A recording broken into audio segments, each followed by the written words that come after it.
मित्रांनो नमस्कार. कायदेशीर माहिती देणाऱ्या माझ्या YouTube चॅनलमध्ये तुमचं स्वागत आहे. आजचा विषय पॉवर ऑफ अटर्नी याकरता काही एक्सपायरी डेट असते का, त्याचं कालमर्यादा कुठे संपते का, या विषयावर आज बोलणार. पहिली गोष्ट, मुखत्यार पत्र म्हणजे पॉवर ऑफ अटर्नी ही साधारणतः जो एक्झिक्युटिव्ह नसतो, जो करणारा असतो, त्याच्या आयुष्यापर्यंत ते वैध असतं. मी जर पॉवर दिली असेल तर मी जिवंत असेल तो ती पॉवर चालणार, हे डोक्यात राहू दे. आता ही जनरल पॉवर ऑफ अटर्नी सगळ्या गोष्टी करता दिली, तथापि आवश्यक असल्यास तुम्ही त्या पॉवर ऑफ अटर्नी मध्ये निर्देश करू शकता की मुखत्यार पत्र हे साधारणतः फलाना कालमर्यादेपर्यंत असेल, 6 महिन्यापर्यंत व्हॅलिड असेल किंवा 1 वर्षापर्यंत व्हॅलिड असेल, तर 1 वर्षानंतर त्याची एक्सपायरी डेट तुम्हीच त्यात तय केलेली आहे. काही वेळा पॉवर ऑफ अटर्नी विशिष्ट कारणाकरता दिली असते, त्याला स्पेसिफिक पॉवर ऑफ अटर्नी म्हणतात. म्हणजेच फलाना फ्लॅटची चावी घेण्याकरता ही पॉवर देण्यात येते. एकदा चावी हातात मिळाली, चावी घेतली, पॉवर संपली. स्पेसिफिक कारणाकरता दिली. बाकीच्या वेळेला ज्याला आपण टिकाऊ म्हणतो, टाइम टिकाऊ पॉवर ऑफ अटर्नी, मग पॉवर ऑफ अटर्नी दिलेली आहे तर तुम्ही तुमच्या अटर्नीच्या वतीने सर्व प्रकारची कामं करू शकता आणि त्याला ती एक अनुमती असते जी तुम्ही जिथपर्यंत रिवोक करत नाही तिथपर्यंत ती कायमस्वरूपी टिकून राहते. तो जिवंत असेल तर तुम्ही जिवंत असेल तर ती जिवंत राहते. आता पॉवर ऑफ अटर्नी रद्द करू शकतात का, तर करू शकतात.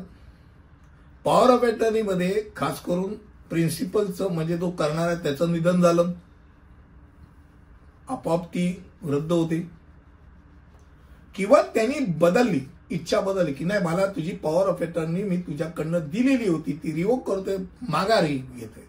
ती माघार घेण्याची पण पद्धत सेम, रजिस्टर करावी लागते, नोटरी करून द्यावी लागते आणि ती संबंधित अटर्नीला तुम्हाला पाठवावी लागते की मी तुला दिलेली पॉवर मी रिवोक केली, आता तू माझ्या पॉवरचा वापर करता कामा नये.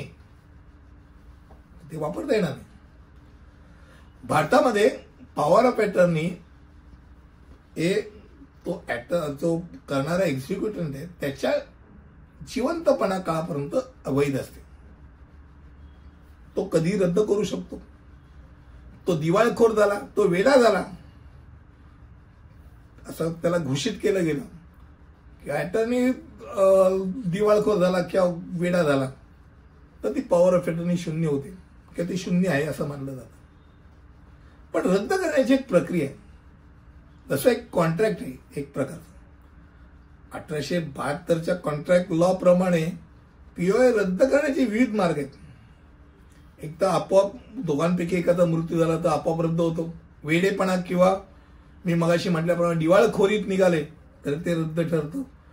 पण जर तुम्ही दोघेही व्यवस्थित सुरू आहात, आर्थिकरित्या सक्षम आहात आणि रद्द करायचं झालं तर मात्र तुम्हाला मगाशी म्हटल्याप्रमाणे ते कॅन्सलेशन, पॉवर ऑफ अटर्नीचं कॅन्सलेशनचं डीड करावं लागणार आणि ते नोटरी करून संबंधित अटर्नीला तुम्हाला द्यावं लागणार की बाबा मी पॉवर दिली होती ती आता रिवोक केलेली आहे, मी ती संपवलेली आहे, तर कृपया त्याचा वापर करू नये. मला असं वाटतं आजचा विषय पॉवर ऑफ अटर्नी कधीपर्यंत तिची वैधता असते आणि किती त्याची लिमिटेशन आहे का, कालमर्यादा आहे का, त्याबद्दल होती. पुढच्या व्हिडिओमध्ये असंच काहीतरी घेऊन येईल. तिथपर्यंत इथेच थांबतो. धन्यवाद.